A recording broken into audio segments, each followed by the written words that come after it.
বাংলাদেশের জাতীয় পতাকার উপর তাদের নাপাক গেরুয়া পতাকা তুললো, তাদের নাপাক গেরুয়া পতাকা তুললো, তাদের নাপাক গেরুয়া পতাকা তুললো, তাদের নাপাক গেরুয়া পতাকা তুললো। মুরব্বি মুরব্বি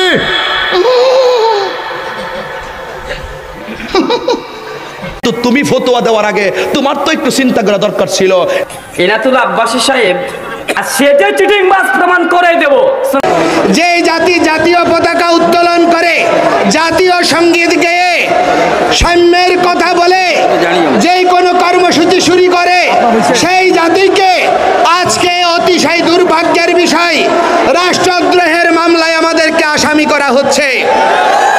অথচ যারা এই জাতীয় পতাকায় চাঁদতারা লাগিয়েছে, জাতীয় পতাকা ছুঁড়ে ফেলেছে, জাতীয় পতাকা পদদলিত করেছে, জাতীয় পতাকা আর জাতীয় সঙ্গীত পরিবর্তন করতে চেয়েছে, এই সরকার প্রশাসন তাদের বিরুদ্ধে একটি পদক্ষেপ গ্রহণ করেনি। এই অবস্থা প্রমাণ করে পক্ষপাত দুষ্ট সরকার।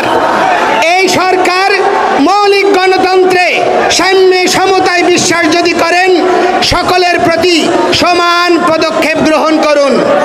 হরে কৃষ্ণ। সুধী ভক্তবৃন্দ, আপনারা শুনলেন বাংলাদেশের একজন ইসলামিক স্কলার, তিনি বললেন যে নাপাক গেরুয়া পতাকা, নাপাক গেরুয়া পতাকা। তো তিনি গেরুয়া রংটিকে, গেরুয়া কালারটিকে বা গেরুয়া প্রতীককে তিনি নাপাক বললেন। আসলে তার এই ধরনের নাপাক বলাটা না এটি শাস্ত্রীয় দৃষ্টিতে, না দালিলিক দৃষ্টিতে, না বৈজ্ঞানিক দৃষ্টিতে যুক্তিযুক্ত হয়। তো তিনি বলতে পারতেন এটি উচিত নয়, বা এটি নিষেধ, বা এটি করা যাবে না, বা এ ধরনের, এটি যদি নিষেধ হয় এটি রাষ্ট্রীয়ভাবে নিষেধ করতে হবে যে কোনো পতাকার সাথে গেরুয়া রঙের কোনো পতাকা লাগানো যাবে না, এটি রাষ্ট্রের পক্ষ থেকে নিষেধ করতে হবে। বা যে কোনো পতাকা লাগাতে পারবে না, অথবা অন্যান্য পতাকা লাগাতে পারবে কিন্তু গেরুয়া রঙের পতাকা লাগাতে পারবে না। এটি রাষ্ট্রের পক্ষ থেকে যখন নিষেধাজ্ঞা থাকবে তখন আর কেউ এটা লাগাবে না। আর নিষেধাজ্ঞা না থাকার কারণে এটা লাগাতে পারে, তো এটা নিষেধাজ্ঞা করতে হবে। তার আগে তো কেউ এটা জানে না। যদি নিষেধাজ্ঞা করার পর, রাষ্ট্রীয়ভাবে নিষেধাজ্ঞা করার পর কেউ যদি এই গেরুয়া রঙের পতাকা লাগায়, তাহলে সেটা রাষ্ট্রদ্রোহ হবে, রাষ্ট্রের বিরুদ্ধে আচরণ হবে। তার আগে কিন্তু নয়।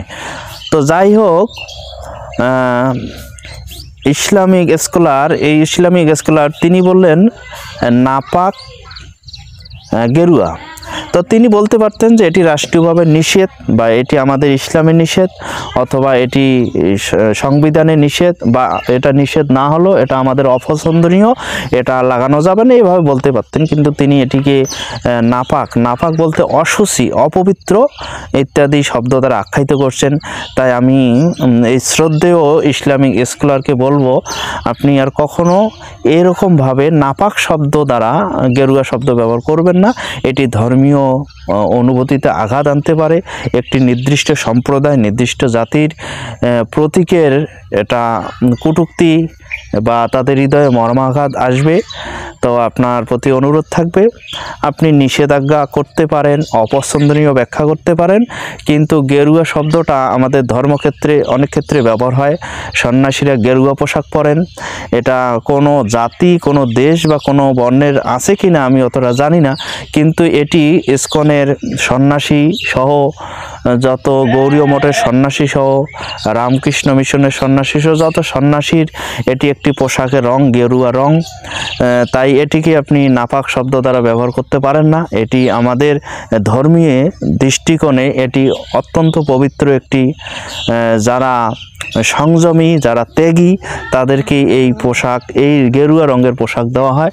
তাই গেরুয়া শব্দটিকে আপনি নাপাক বলতে পারেন না। আপনারা যদি অপছন্দ হয় যে বাংলাদেশের পতাকার সাথে কোনো গেরুয়া রঙের পতাকা থাকবে না, সেটি আপনারা জানাতে পারেন, রাষ্ট্রীয়ভাবে নিষেধ করতে পারেন। যদি রাষ্ট্রীয়ভাবে সংবিধানে নিষেধ না করেন, তাহলে বলতে পারেন যে বাংলাদেশের পতাকার সাথে কোনো গেরুয়া রঙের পতাকা লাগানো যাবে না, অন্যান্য পতাকা লাগাতে পারেন বা না পারেন। যেমন আমরা দেখি খেলার সময়, আন্তর্জাতিক খেলার সময় বাংলাদেশের পতাকার সাথে আর্জেন্টিনার পতাকা থাকে, জার্মানির পতাকা থাকে, ব্রাজিলের পতাকা থাকে বাংলাদেশের পতাকার সাথে। এরকম বাংলাদেশ বাংলাদেশের পতাকার সাথে তারা গেরুয়া রঙের পতাকা লাগিয়েছে। যদি বাংলাদেশের পতাকার সাথে অন্যান্য পতাকা নিষেধ না হয় তাহলে আপনারা বলবেন যে এই গেরুয়া রঙের পতাকা নিষেধ না হলো বা অন্যান্য পতাকা নিষেধ না হলো এটি আমাদের অপছন্দনীয়।